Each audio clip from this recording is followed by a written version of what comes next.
Okay, we're into our next philosophy class. And in fact, in this one, this will pretty well wrap up my understanding of philosophy, or my philosophy, and how I see the world.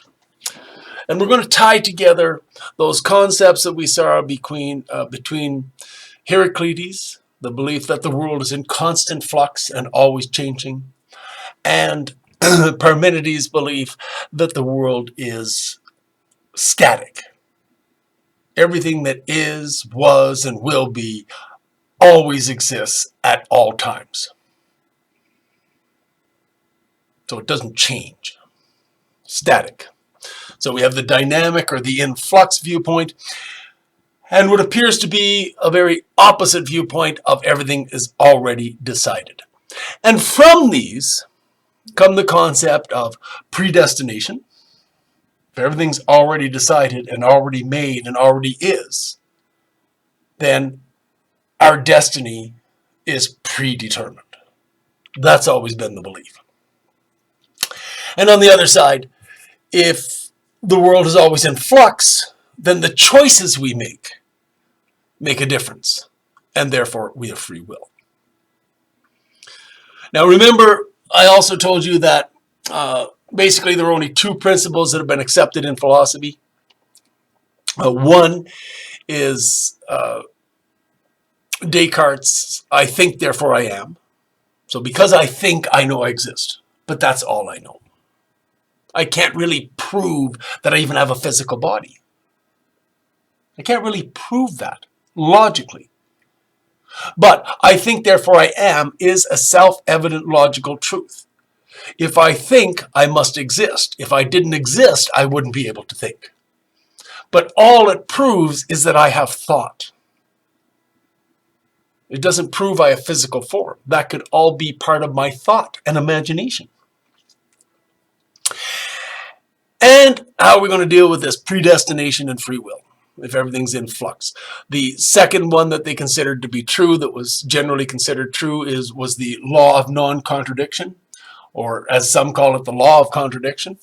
And that is that something cannot be true and untrue at the same time. Okay, in essence, if A is B, then A cannot be not B, if that makes sense. Even though it's a bit wordy, but you get the idea. If something is one thing, it cannot be something else at the same time. Well, actually, the original one was both cannot be true. Okay, a statement and its opposite cannot be true. Then another philosopher came along and said, well, no, that would be at the same time. Cannot be true and not true at the same time. And when you think about it, once again, that falls more into the category, or appears to fall into the category of influx. Things can change over time. I mean, a common statement. When you were 7 years old or 6 years old, you could say, I am a child. But by our standards, once you get to be 25, 26 years old, you are no longer a child. You are an adult.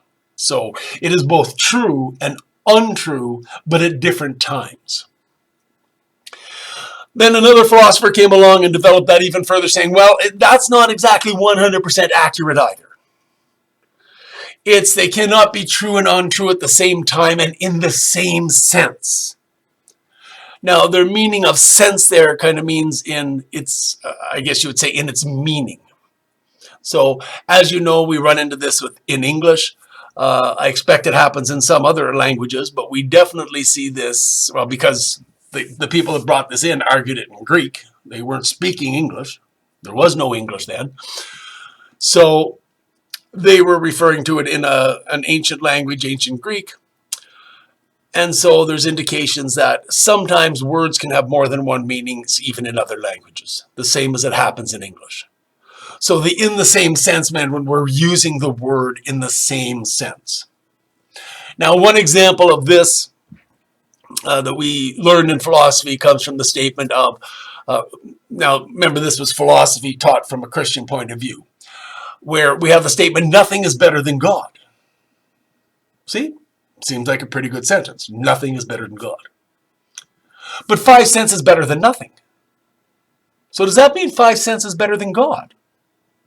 Well, you see, there nothing is being used in two different senses. It has two different meanings. Nothing is better than God means no thing is better than God. And 5 cents is better than nothing means 5 cents is better than no money or not having any money. See? So different meanings for no thing. So that was the different sense. I'm going to bring that to a new level and say that is still not 100% accurate. And who knows, 1,000 years from now, somebody else might take my statement and add to it. It cannot be true and untrue at the same time, in the same sense, in the same reality. Yes, there is more than one reality. Modern science almost pretty well guarantees that the only thing that makes sense is that there are multiple realities. Well, I bring it to you from a logical point of view. Okay? If one accepts that the physical world is real, then it only makes sense that it has to be made up of all possible possibilities. It has to be everything that can be, could be, will be, all existing simultaneously. So yes, you want to say, oh, look, he's talking about Parmenides. He believes the world, everything is already set in existence. Yes. Now, even in ancient Greece, the concept was existence, meaning in a present sense, to exist. So if something exists, it always does. We just don't necessarily see it as we move through this preset existence. So does that mean I support predestination? No.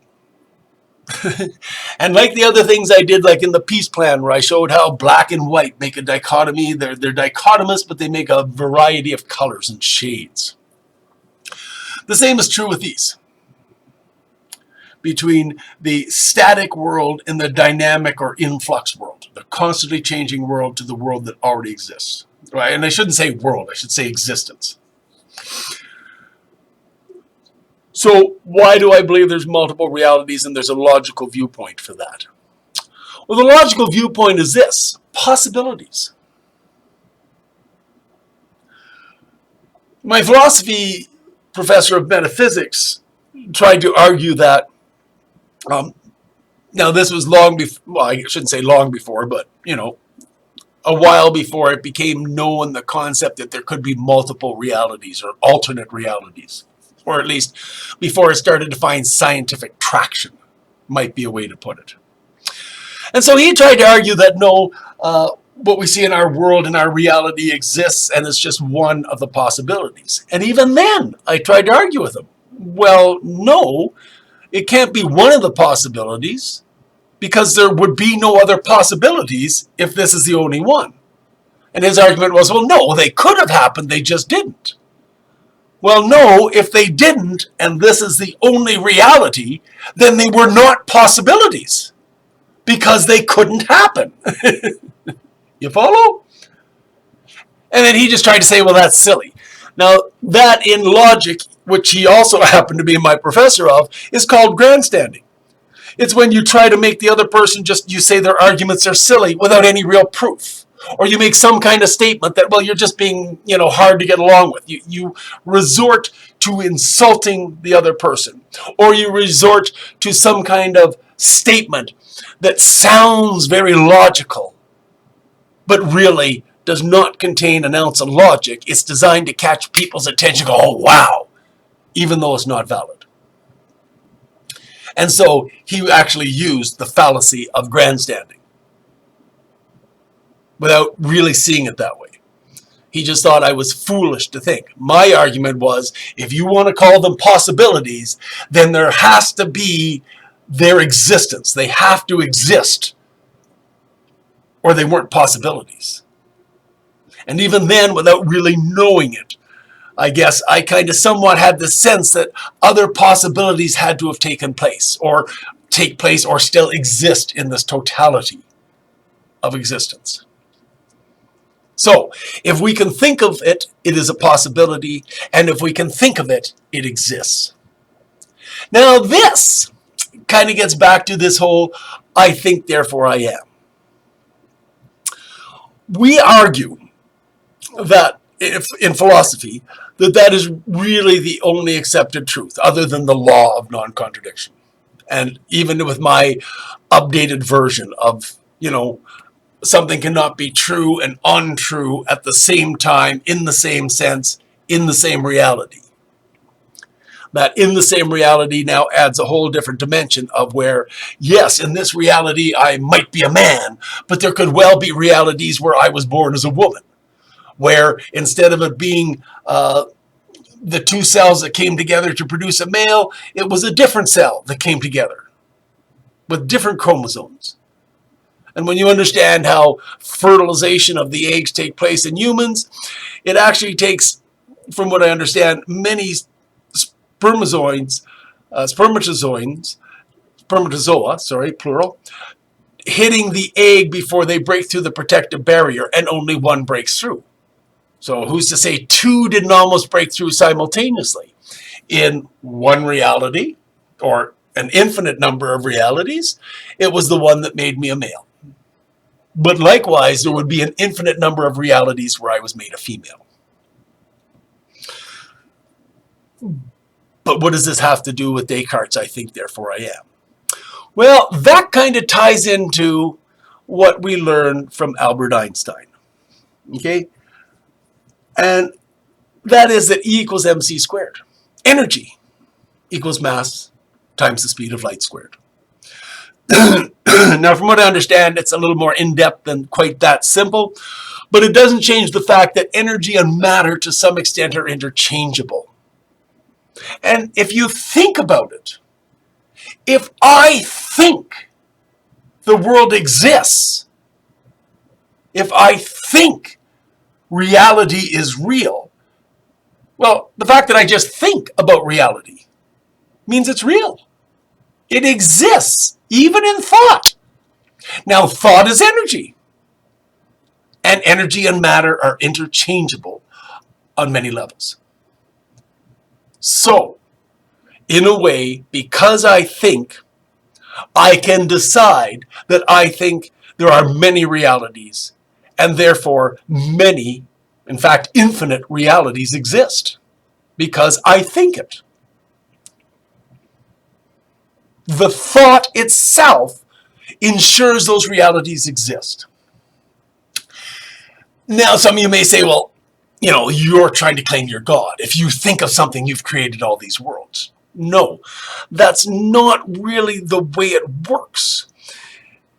Given that everything that exists, all the multitude of infinite realities, exist and have always existed.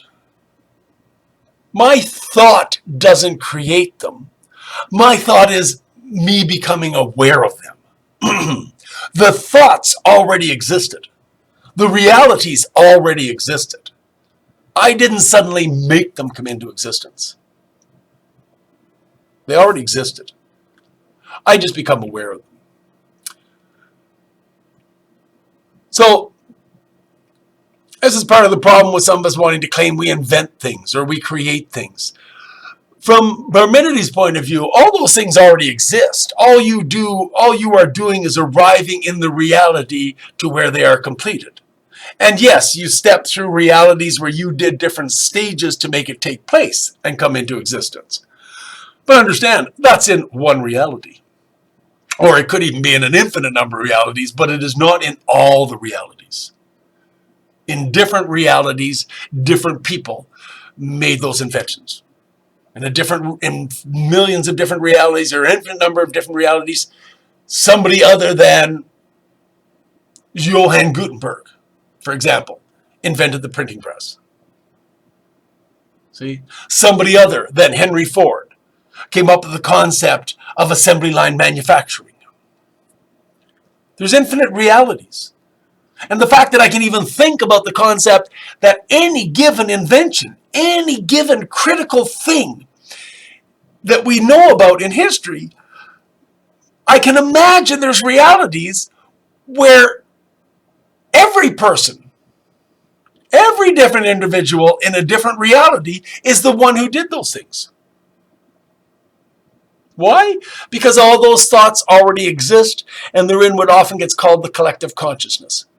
Well, collective consciousness, in my point of view, is actually the totality of all the existences. That's what we're touching base with, is the totality of all the realities in the one existence. So I shouldn't have said the existences, I should say the realities. How does all this fit together? Well, as I mentioned in, I believe, the first episode of this, the fact that we can think of the existence as a ball, whether it's black or white, doesn't matter. We try to make it finite because that's the way our minds work, but it isn't. And the fact that I can think that there might be something outside existence, a non-existence, if you will, or an anti-resistance, means those thoughts have brought that inside existence. This may explain the reason for the vast amounts of space that exists between solar systems. Okay? Even between our planet and the sun is a vast distance that most of us do not really fully appreciate the difference. Most of us don't fully appreciate the size of the sun, for that matter. We look at it and it looks small compared to us, and we know, oh well, perspective-wise, because it's far away, it's bigger than the Earth. I don't think most people grasp how much bigger than the Earth it is. Now this is based on when we still believe there was only 8 planets, including the dwarf planet Pluto and any other planets that might be considered dwarf planets for their erratic, either their erratic pattern or orbit or their size. But before we include what they believe now is a 9th planet that's much further out, that if there is truly a 9th planet, we know our solar system is now many, many, many, many, many hundreds of times bigger than it was, if not thousands of times bigger than it was. Aside from that, let's stick to the 8 planets ending at Neptune. I think that's the 8th planet. All the planets, all the asteroids, all the moons, all the meteors, comets, everything in our solar system, well, the sun makes up 99% of the mass in our universe, or in our solar system. Now let that register. There are 8 planets. Some of these planets have many, many moons. And all that stuff added together is less than 1% of the mass of our universe, or of our solar system. The rest of it's in our sun. That's where all the mass is. So now, are you starting to get an idea of just how much bigger or more massive the sun is compared to us? See? Our perspective throws that off, but the mathematics doesn't lie.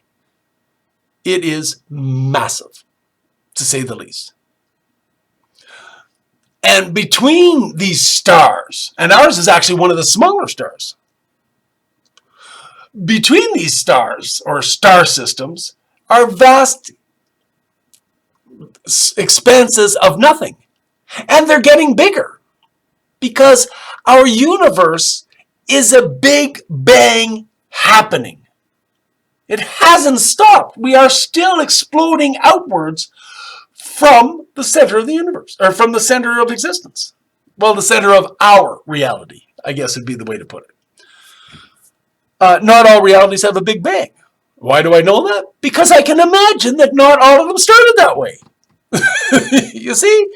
Anything we can imagine and think must actually already exist. Which was one of the fears some of the mystics in the past had about people letting their imaginations free. They didn't want people to figure out that anything we thought of existed. Because then people might come to the realization of, well, if I can think of doing this really bad thing, then there's a reality where that takes place, where that is true. So this is part of why there was a real push to try and have people control, or to try and control even what people thought. Was kind of this mixed belief that if we let them think whatever they want, we're going to have these vast realities that are, doesn't matter. That, some of them that'll be terrible, that'll be sinful, that'll be full of this, full of that. Those realities all exist. If we can think of it, it already existed, always did. And you can't control people's thoughts forever. Yes, you can control many people's thoughts during a certain number of lifetimes, but you cannot control all people's thoughts all the time. Why? Well, because I think it can't be done, so it can't be done.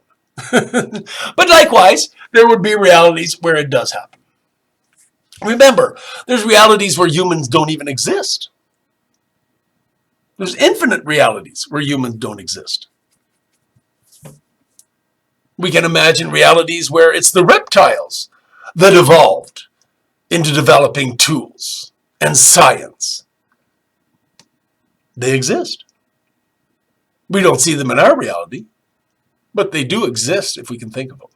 Because thought is a form of existence. Your imagination is a form of existence.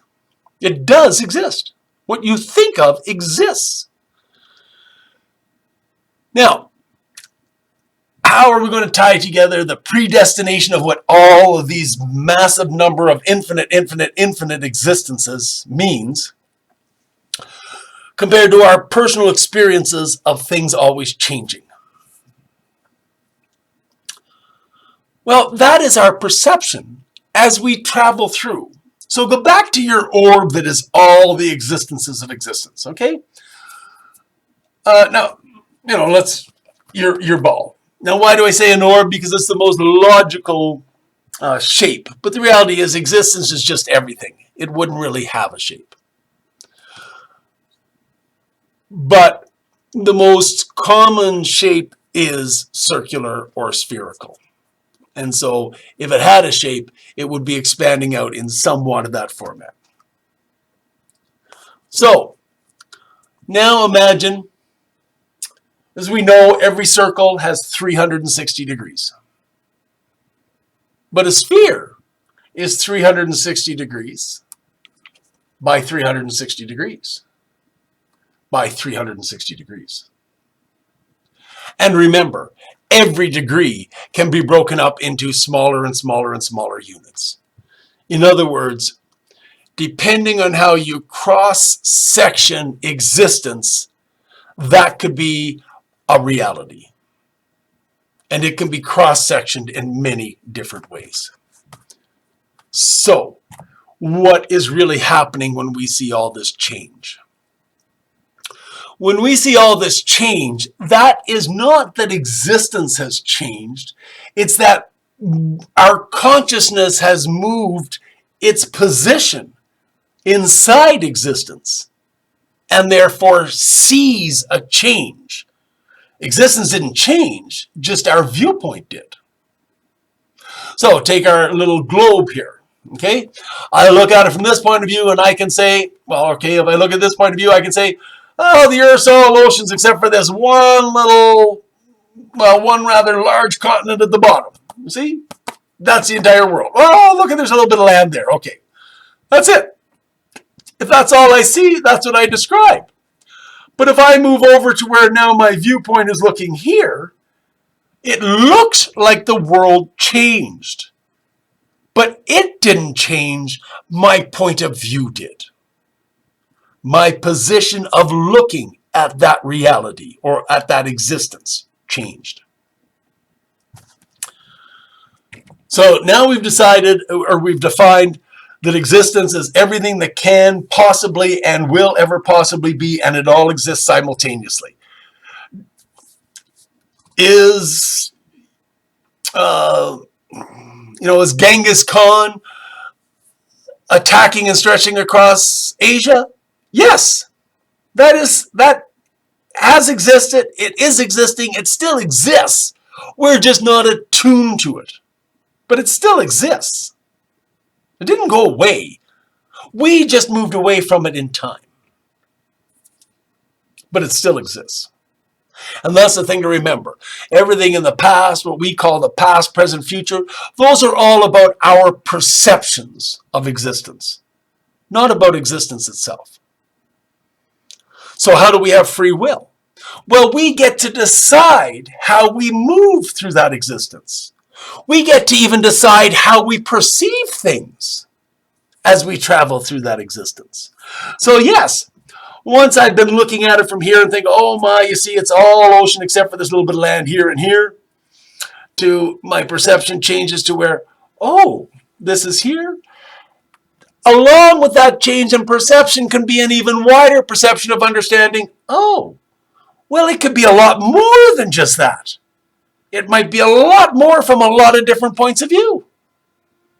So now instead of being locked in to this narrow-minded that this is the only way the world can be, to this is the only way the world to be, I recognize that the world could be a multitude of different ways. And that's what we're talking about existence.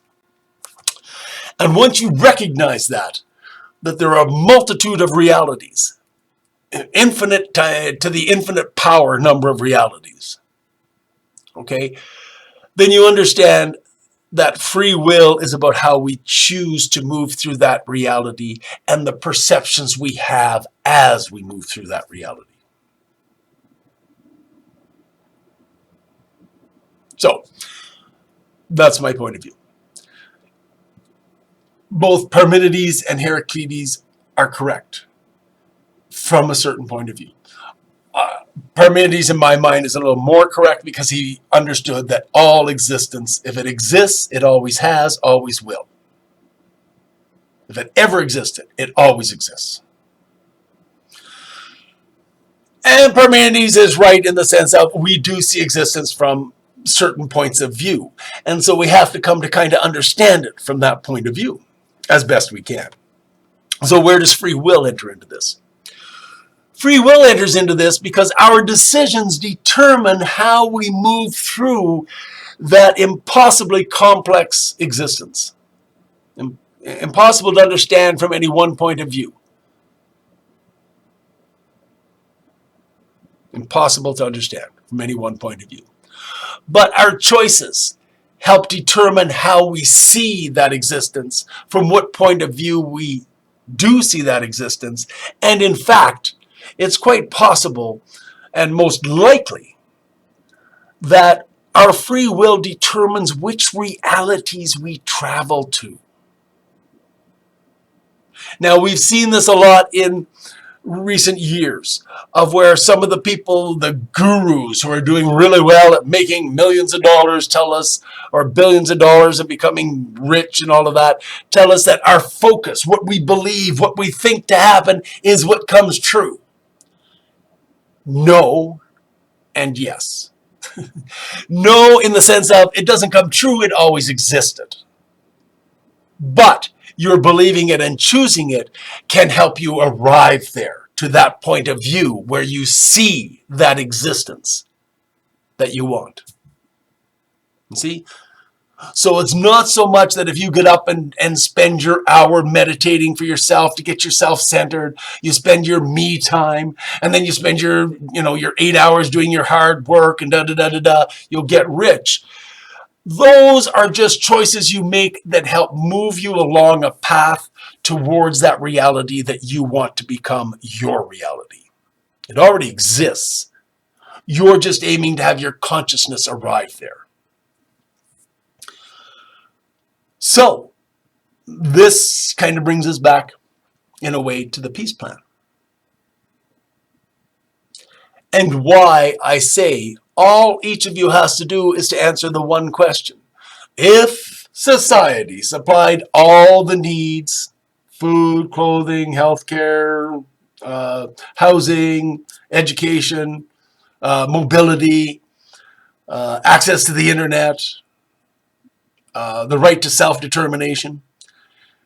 If society supplies all those things, would you work 20 hours a week to support that society? And why, when people try to argue, well, yeah, but everybody's not. whether everybody does it is irrelevant. Of course everybody isn't going to do it. If everybody did it, there would only be the one reality. And that wouldn't be much fun. But you deciding that, and you choosing and focusing on this is the world I want to live in, one where humanity is working together in unity and in peace and harmony with its world, then you have a higher chance of arriving at a world that does that. So yes, your spouse may not believe what you believe. But if you focus on it, you can end up in the world you want. Will you be with the same spouse? Well, you might be with a person that has the same identity, but there's no guarantee it's the same soul. The person you end up at that place of peace with may have come from a different person, or that same person who grew up in different realities and different choices, who does end up focusing on the world of peace. See, there's the thing. The chances of anybody you have ever known at any time in your life being the exact same consciousness that you are with now in this reality are actually infinitesimally small, because in every moment of every day you have been making choices that can set your paths off to different realities. This also helps explain why two people that come from the same family can argue about what took place in an event in the past. It's possible that they came from different pasts.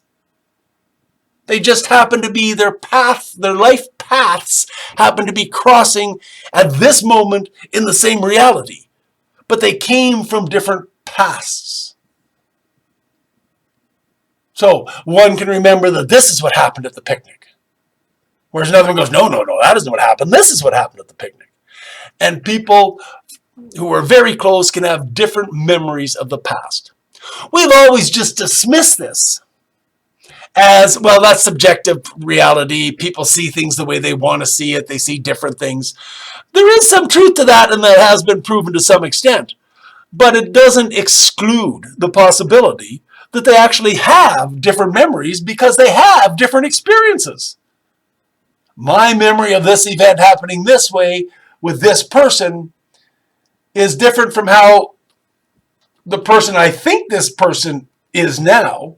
They have a different memory because the person now that I'm dealing with may have come from a different past. They're not the same, although they look identical. They're not the same person with the same experiences who came from the same past I did. In fact, the chances of them being the same, as I said, are infinitesimally small because every second of every day we are making choices. And very rarely are they just binary choices. Meaning very rarely is it one or the other. Like I did with, he could have been male, he could have been female. You see? Or he could have been male or she could be female. Just depending on which cells connected first. Most decisions are not binary like that. Most decisions are a multitude of choices. And every second of every day, we're making decisions that affect our life path. And so the odds of me and my brother having made all the same life choices to stay in the exact same reality are extremely small. So odds are, all these people you think are your friends and have been your friends for years, they have a different past and a different memory. Now, don't get me wrong. Usually we're not come from so extremely divergent backgrounds that most of our memories don't mesh. Most of them do, okay? Mainly because we have really limited our mindset up to now into believing we are stuck in one reality. And this is part of what we know. What we believe to be true is what we tend to experience. Or very close to what we believe to be true is what we experience with minor differences. In fact, there's almost always a minor difference between what you envision you want to happen and what actually happens when you get there. There's almost always some difference between the two. And very rarely is it exact. Now, this brings me to a new level, where now we're going to talk about science some more. how can I be in this reality and see it from all different points of view? Well, there is a thing we do understand called quantum entanglement. Okay, how an atom here, you do something to an atom here, an atom on the other side of this particular reality in a completely different galaxy could mimic it. Although there's vast distances between them, they are entangled. Well, this quantum entanglement doesn't only exist in vast distances within one reality. This quantum entanglement exists between any two particles, any two atoms. It can happen at all times. So I might be here in this reality, but I could start vibrating with another version of me in a completely different reality, and that's the reality I end up moving into. The wider our point of view is, the more open-minded our point of view of just how many realities we can traverse, increases our chances of drastically changing the existence or the reality we experience. We're not really changing existence. We're just changing our position and our point of view in existence. And so this is part of what explains some of these modern age viewpoints of if you truly believe something to be true, you can make it happen. There's some validity to it. Not that you make it happen.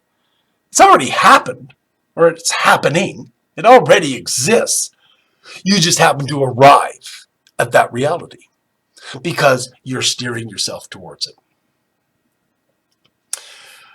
This ties into another modern problem we're having, or scientists are running into. And that is, well, first we'll deal with the light wave thing.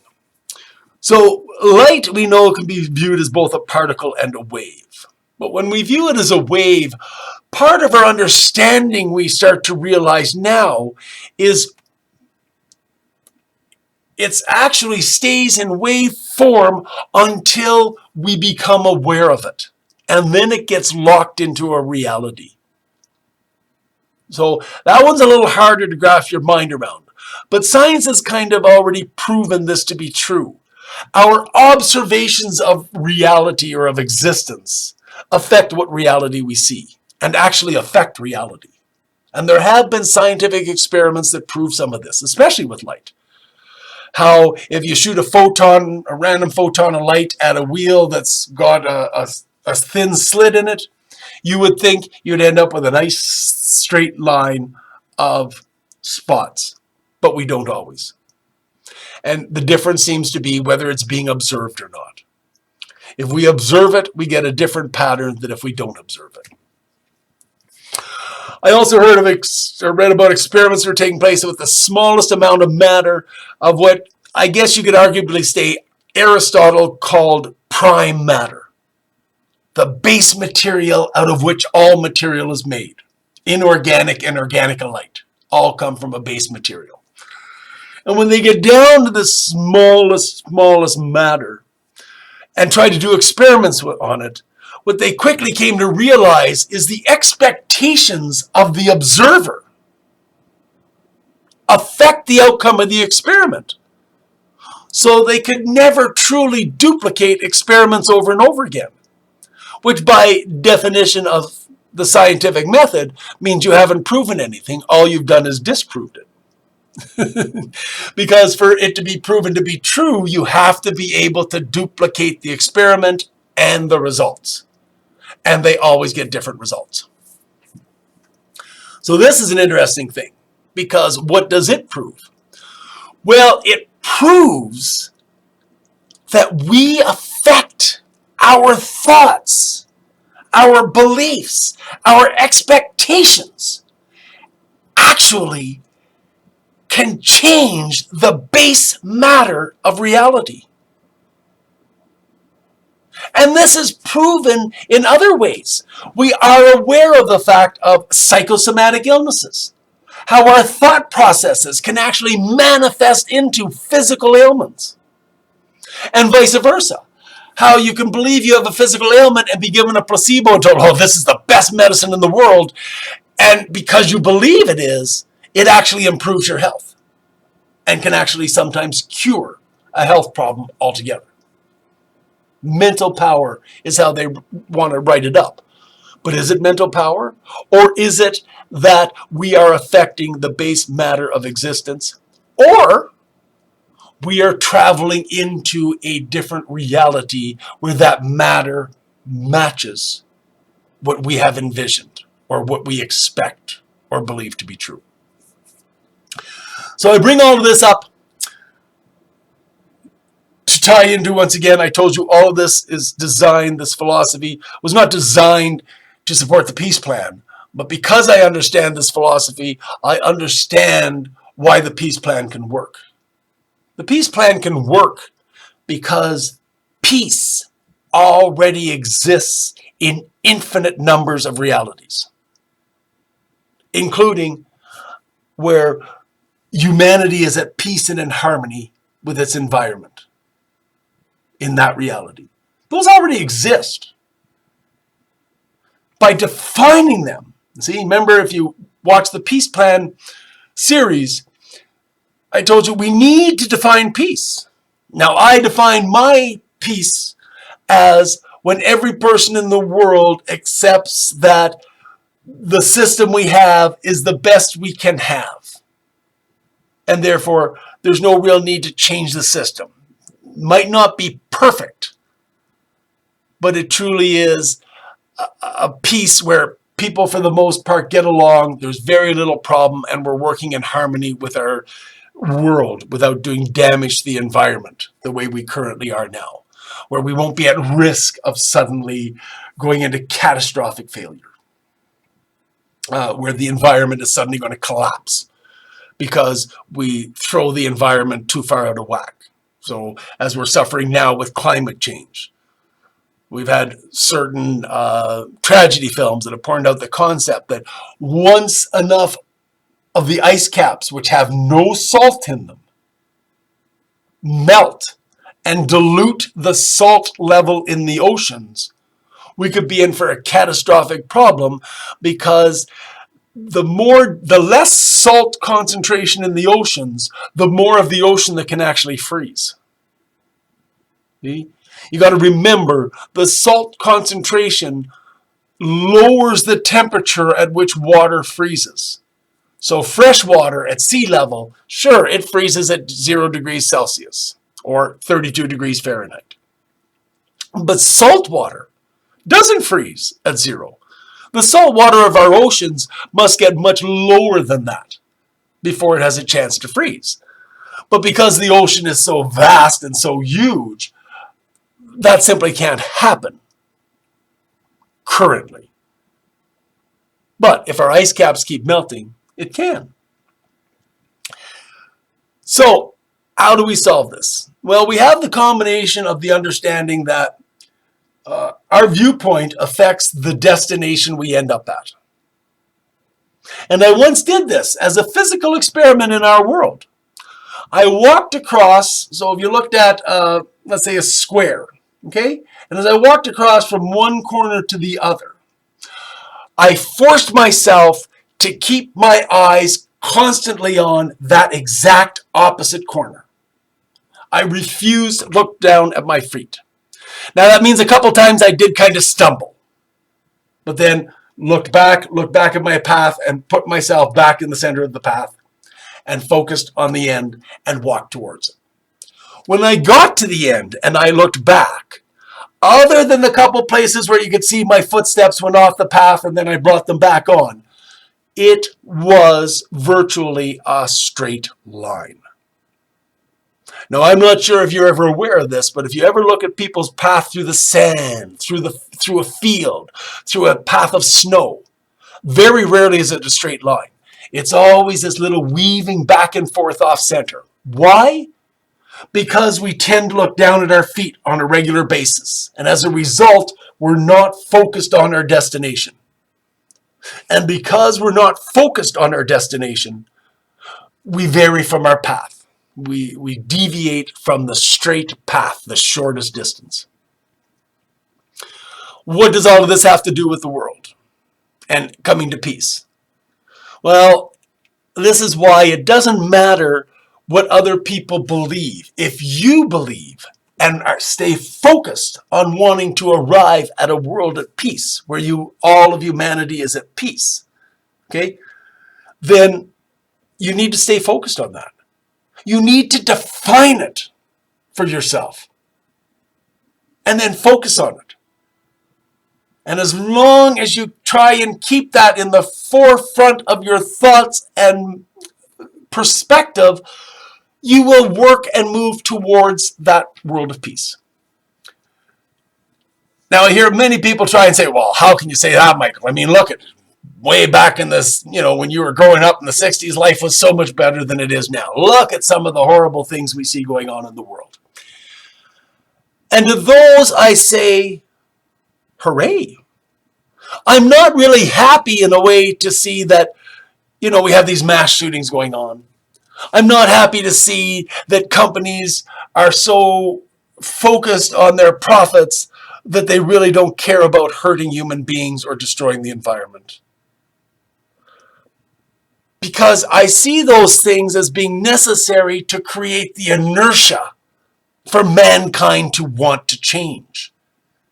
And in fact, that is about the most logical argument I've ever heard against my peace plan. People don't want to change. And it's true. It's inertia. It's a law of physics. Our mental thought, an object at rest, wants to stay at rest unless it is acted upon by another force. Our thoughts, in a way, as we've mentioned, matter and energy are interchangeable on certain levels.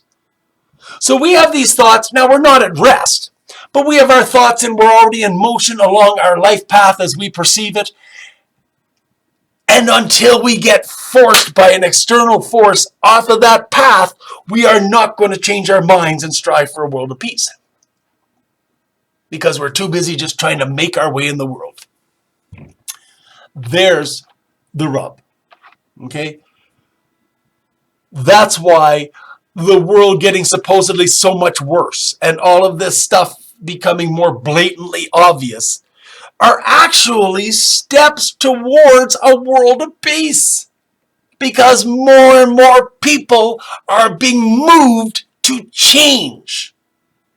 And to change their point of view.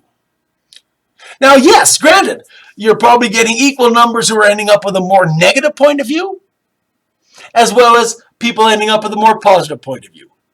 And it's easy to go, well, you see, that's not creating peace.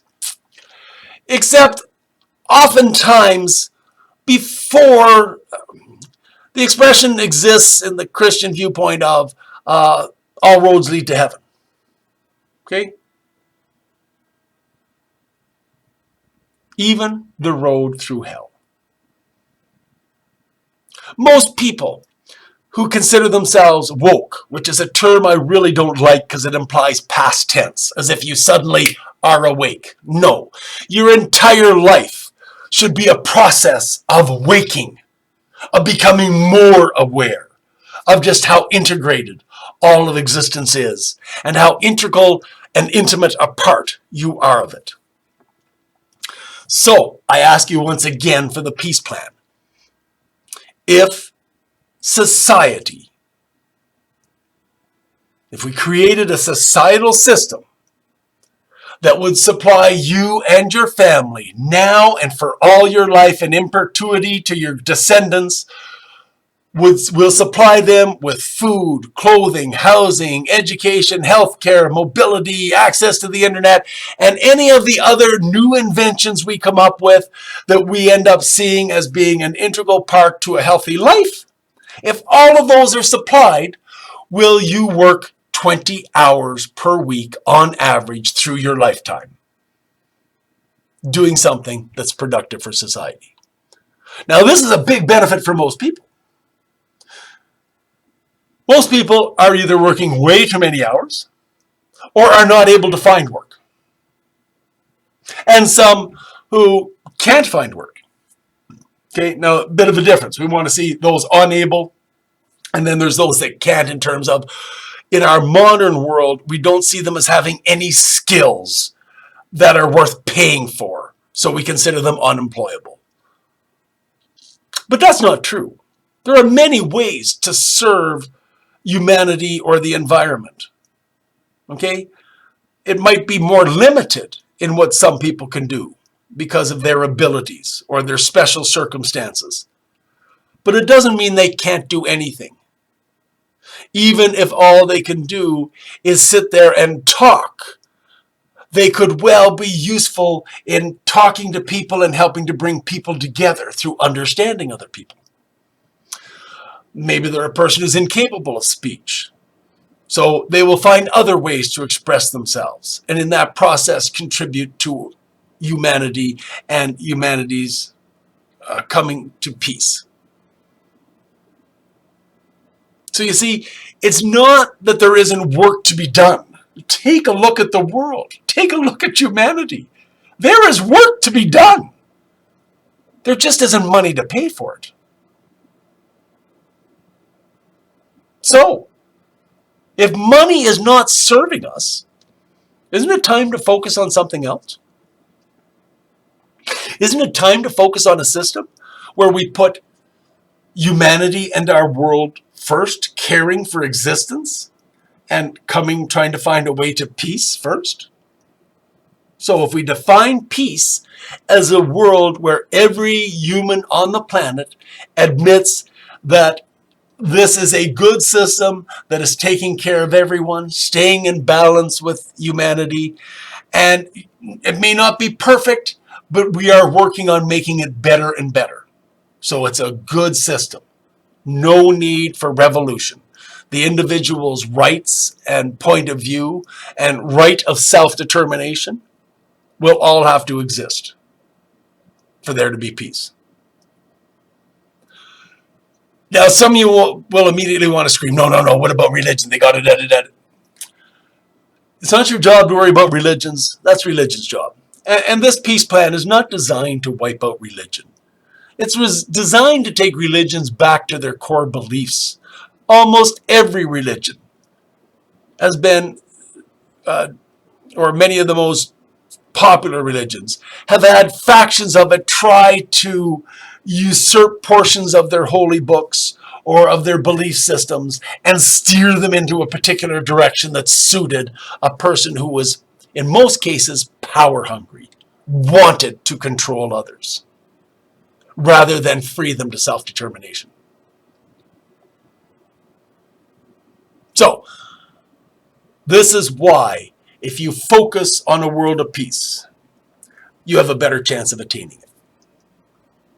Now, I also mentioned this experiment where we're dealing with this prime stuff and even some of our modern beliefs that if you focus on doing something and you do these certain actions, you create your own reality. I've told you we don't really create our reality, but we arrive at the reality we envisioned. Okay, it's not so much we create it, but we move ourselves along the path to it. And once we attain peace, given we as a collective, we as individuals have had indications that scientifically we control base matter of the universe, or the base matter of existence, then we will understand that as a collective we can do miracles. We can together decide how we want the reality to be, and it's not that it will change, but we will collectively move into that new reality. So yes, we can be all in a panic about the environment now, and I understand that, but if we come to peace, we can also then mentally decide. So climate change, starvation, we come to peace. We all agree that we don't want to keep going into these overheating problems that we're having with the climate. And we all agree that it's time to make sure everyone is properly fed. We mentally have the capacity as a collective consciousness in a particular reality to decide that we will collectively move into a reality of where on a daily basis some of that heat in the environment condenses into nutrition that falls into areas where they need food. Now the Christians and the Jews might want to jump onto that as manna. Sure, you want to use that terminology, that's fine. Energy is energy. It's neither created nor destroyed. It only changes form. We can mentally envision and believe that we can take that heat, extra heat energy in the atmosphere, and on a temporary basis, because you wouldn't want to do this forever, because then you'd end up with too cold an environment, but on a temporary basis until we get enough food production happening, we can mentally decide that we want this extra heat energy to be converted into food that falls to the ground for people to eat. And not just food. We can envision it to be the healthiest food. Food that can cure sickness. Food that can power somebody from the smallest amount. You see, we can decide to make those things happen when we decide we're all going to focus and arrive at a place of peace. So, you don't have to believe me. You can go, he's crazy, that peace plan will never happen. Well, and you're right. It won't happen from your point of view, but it will happen from mine because I'm still moving towards that.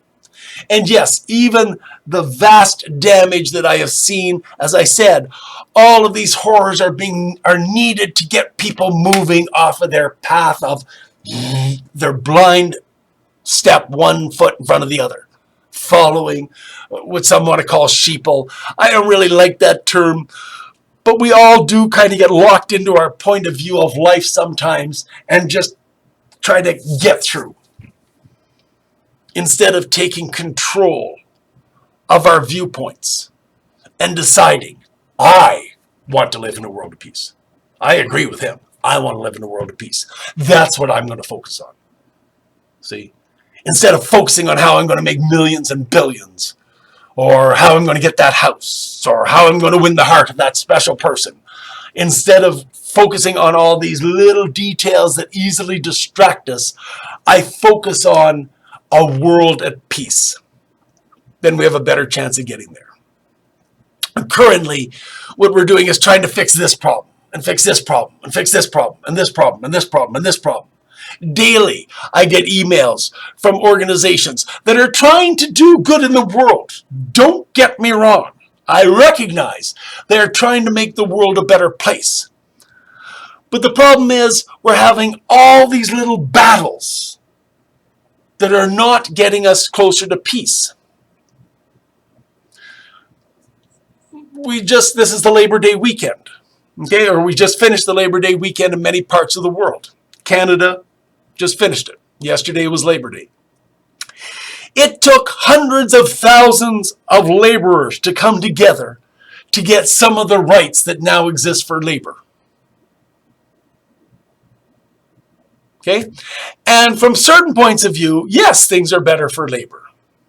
But likewise, from certain points of view, we see that really there has not been a change. Although things got better in certain regards for labor, we have also seen how the division between the rich and the poor has gotten worse. The gap and pay disparity between the front-end workers and the executives has gotten worse.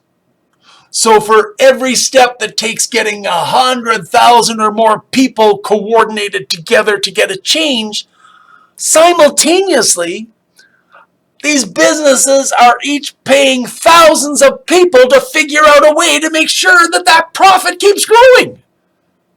So it takes great effort to make a change, but the system is designed to make sure that change really has no lasting effect on interfering with profit functioning. No lasting effect. It's a cycle that keeps repeating. So here in Canada, for example, we saw areas where they brought in that companies had to supply certain benefits for full-time employees. So what happened? As employees quit or got laid off or got fired, they got replaced with 2 part-time employees. So companies would not have to. See, the companies would not have to pay the benefits. Back go up the profits. Well, then in Ontario, they brought in all a prorated thing. If they're working part-time, you have to give them prorated benefits. Then what happened? Well, as those people quit, got fired or laid off, they were replaced with casual people that were not required benefits. I myself worked in a casual job for 8 years, and in that 8 years, I worked on average over 40 hours a week. But I was casual by definition, and therefore entitled to no benefits. So you see, it took hundreds of thousands of people to get these benefits, and companies had thousands of people paid to find ways to avoid paying the benefits. So we take a step forward, but the system fights back. The system has become an entity. Interestingly enough, we now often hear, I'll take the United States for an example, the Republicans claiming there's too much government. And because they see the left wing wanting this and this and this, the government to pass these laws that force business to have to take care of their people or do certain things for people. And now those right wing people are saying, no, there's too much government. But go back 100 years ago, 150 years ago. Those right-wing people were the one pushing to have the government. They were the ones pushing for the laws, and most of them designed to protect the wealth of those who already had it. That's what most of the laws were initially created for, to protect the property and wealth of those that already had the property and wealth. Now that there's a push to change the laws to benefit the average man, now those same people see it as too much government. Well, guess what, guys? You created a government, you created a system, and it's become alive, and anything that's alive strives to survive. You see? It is striving to survive. The system has taken on a life of its own, and it's squeezing its life out of the population. Now, that's not going to go away, but we don't have to stay in that reality. You can choose to move to a different reality. So there is kind of my philosophy in a nutshell. Believe it or not, it might sound in certain regards complicated, but the explanation sounds complicated. The system is rather simple, which was a quote I'd once heard that supposedly Einstein had said. You know you have the right answer when it's simple. Why do I think mine's simple? Well, because when I analyze the world and how we operate, our world basically operates on the premise of I can't trust you. So we have to have money so that I can control things. See? So if I have an extra chicken, sure, I could give you a chicken today. But that doesn't, I can't trust you to give me some of your pork meat when you slaughter your pork. Or I can't trust you to give me the amount of wheat I'll need to survive. So we need money to act as an intermediary because I can't trust you to give me what I need when I need it. And the problem with that sort of system is it's a judgment system. Money is a judgment value system. We have given money the right to judge things, and we know it doesn't judge fairly. See? The truly most beneficial things in our society is parents raising healthy, productive, and intelligent, thinking members of society. And in most instances, that does not pay anything.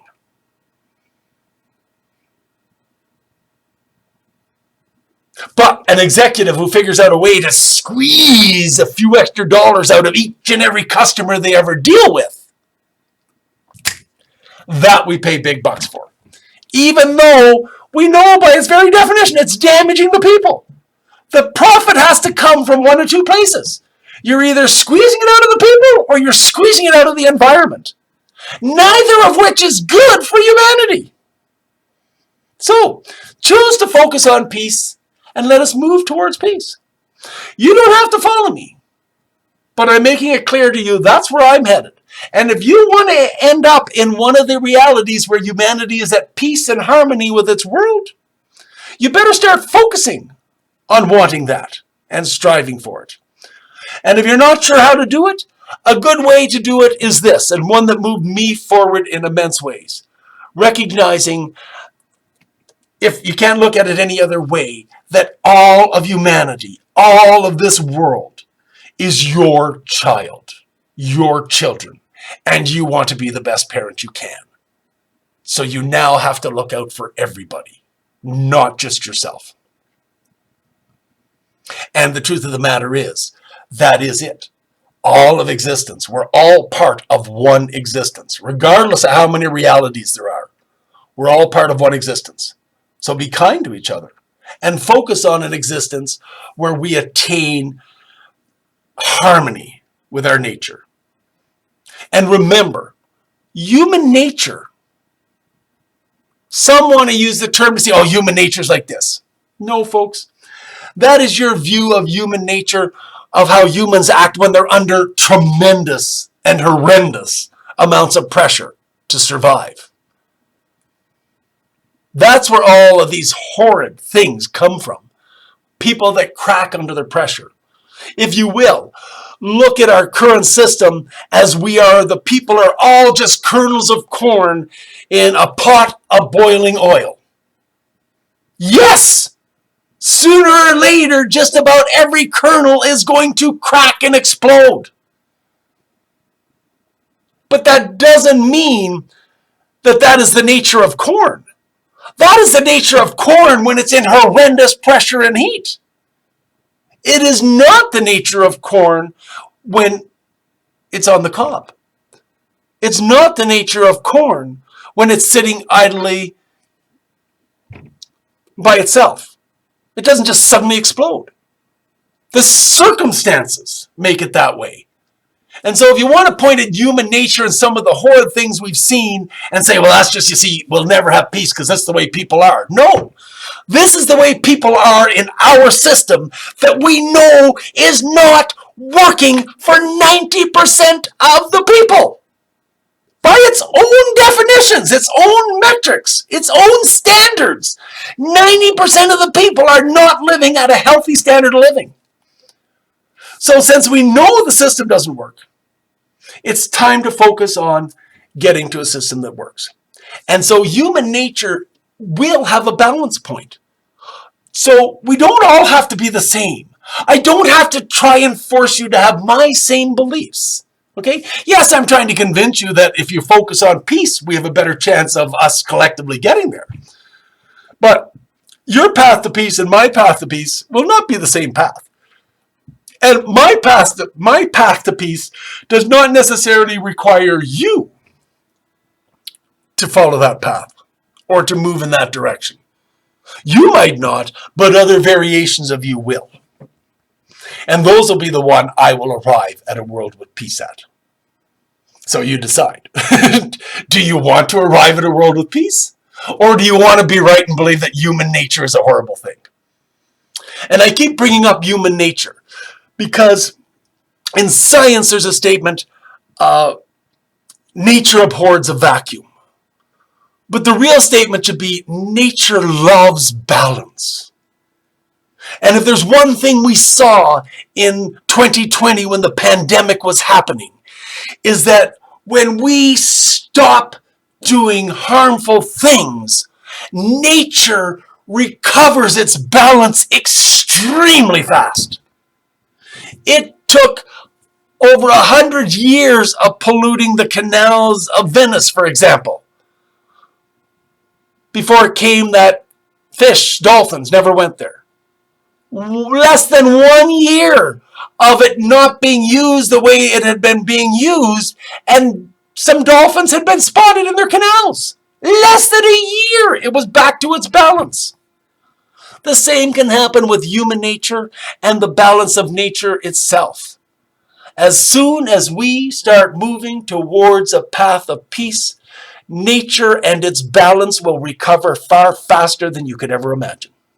So, I invite you to envision a world of peace and have your decisions move in that direction.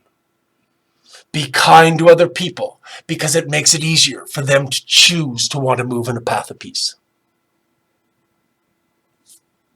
Be kind to yourself because likewise, it also helps you move more in a path towards peace. So I've chatted very long. I've kind of wrapped up my philosophy into one big ball. Basically, my philosophy, in essence, says that what always appears to be a dichotomy is a range between the two extremes. And your choice of where you want to end up, by focusing on that choice, you get there faster and quicker. If you can keep yourself focused on that choice. Don't let yourself easily be distracted by things that go off to the side, because that will happen. You might today decide, I like this. I'm going to focus on peace. This is what I'm going to do. And then tomorrow you go into work and you get fired. And then it's very easy to go, oh, no, you see, this doesn't work. My peace, it's all shot, and you're taken off center. Try not to let anything take you off your center. Stay focused on peace, and you have a chance of getting there. So you do decide what your reality is like. You don't actually create it, but your choices and your beliefs lead you to the reality that you end up in. So if you want a good, healthy reality for humanity, join me in believing in that, because it already exists infinitely. Okay? There's not just one little place of peace at the center of all existence. No. There are many, many realities where humanity is working at peace and in harmony with its world. So, decide. Do you want to get to a world of peace? Then start aiming for it. Focus on it. Meditate on that every day. And in your decisions, what can I do for the good of all? In this decision, what is the best decision I can make for all? See? Yes, this might be easy and convenient for me, but I know it hurts him, her, them. So I'm not going to choose that because it hurts more people than it helps. It's about us becoming wiser in our decisions and as individuals. This is why ultimately when people seem to think it's going to be up to the governments to bring peace, that train or ship has sailed. A train left the station. Okay? Yes, at a time, there were times in the past when everybody was just out for their own personal survival. The governments were kind of needed to create a cooperative effort because people were irresponsible. So governments were kind of needed to help keep people somewhat responsible and moving forward. But now, as many of us have come to realize, our governments are the ones that have their power has grown. The government itself is a system that has become unhealthy in many, many parts of the world. Okay? And so our governments are not going to be able to create peace. They're too busy trying to hold their power. They were created to have power, and they want to keep that power going. And by saying their power, I'm not talking about any individual politicians. You need to understand the system itself ends up forcing this stuff to happen. I have no doubt there are some great politicians that went into office with the best of intentions. But then they get there and understand that the system doesn't quite work the way everyone seems to think it works. And you can't quite do this. And you can't just get people to agree to a good cause unless you kind of sign off on a few things you might not really like. But if I want this person to agree to my good thing, I have to agree to their not necessarily so good thing. See? Politics.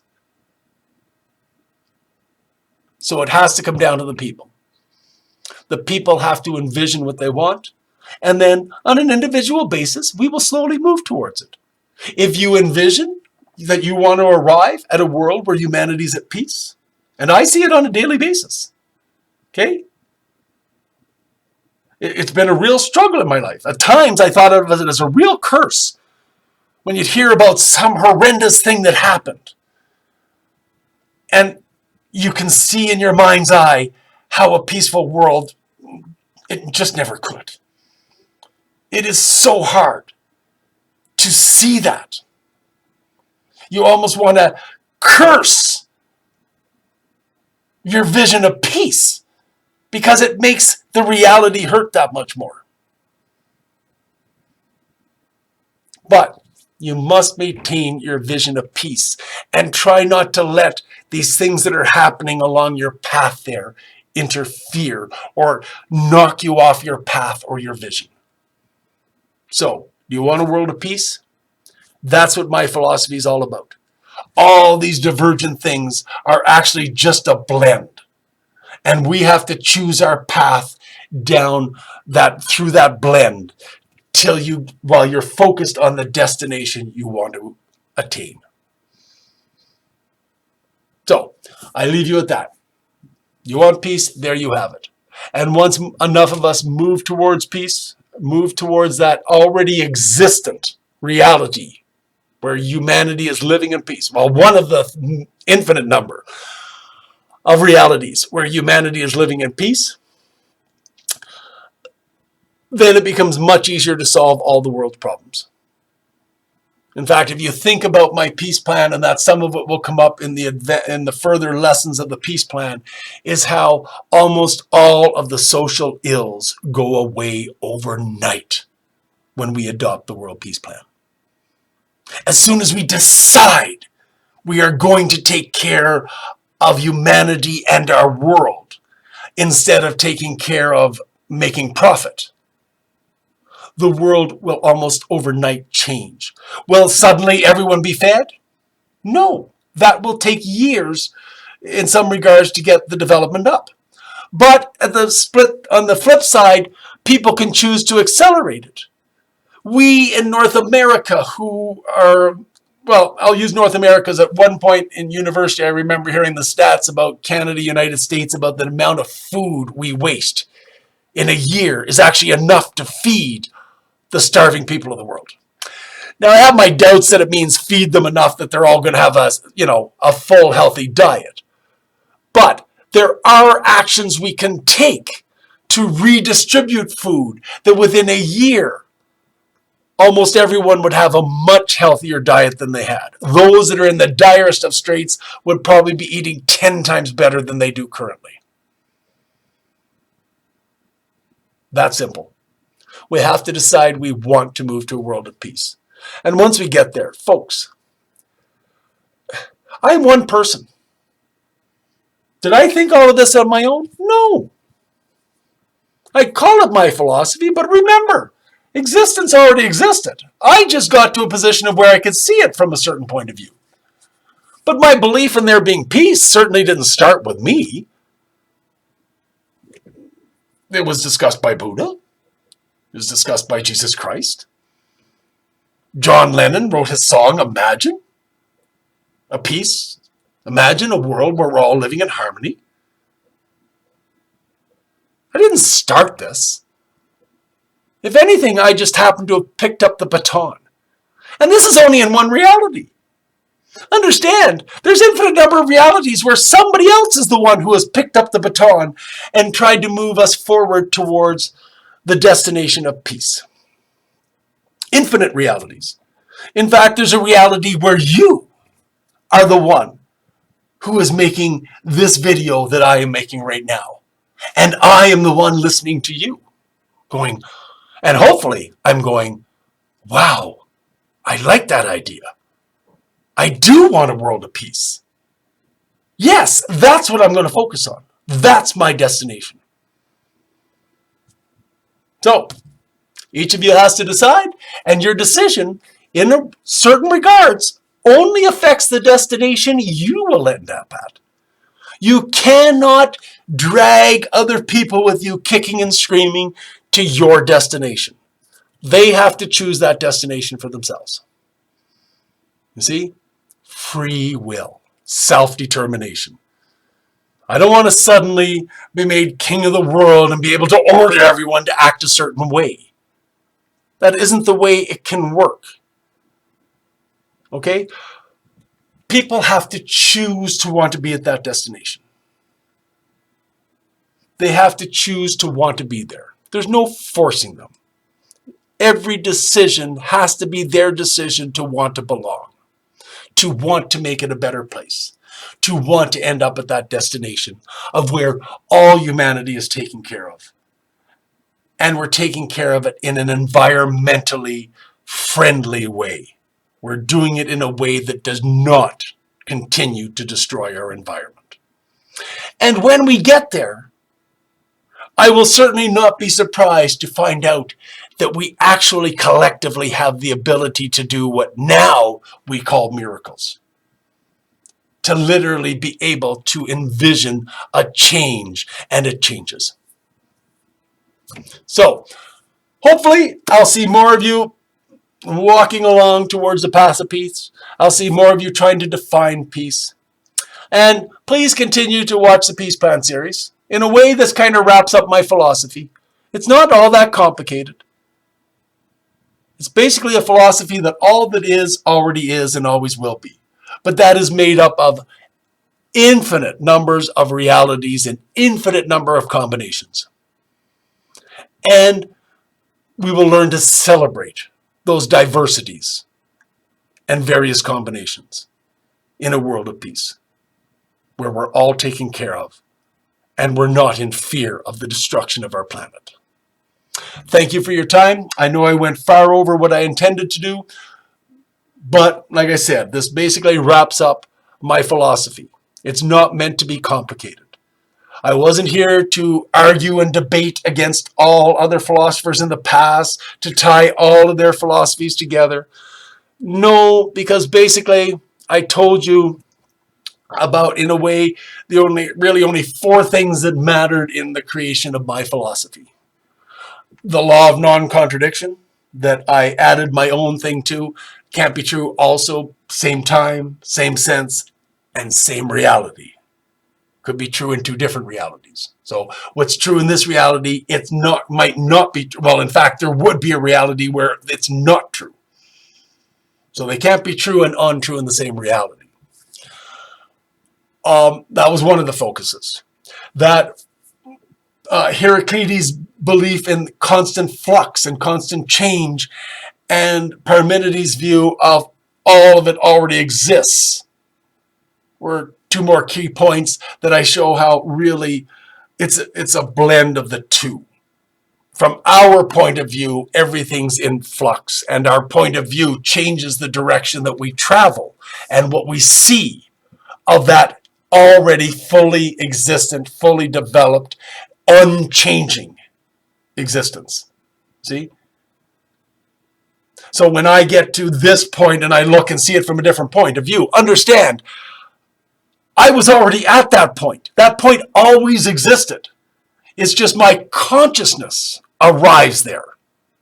Or what some might want to call my soul arrives there. Or all that I am arrives into that body, that physical circumstance, that environment. But that always existed. Long before I got there, that existed. It's just my consciousness gets to that point and becomes aware of it. So, that brings our free will and predetermination, our flux and static, into harmony. And the fourth point, I think, therefore I am, is actually in itself the proof that reality exists, because I think it does. And if I think it does, energy and matter are interchangeable. In fact, even electric current is electrons moving along. Electrons do have mass. You see?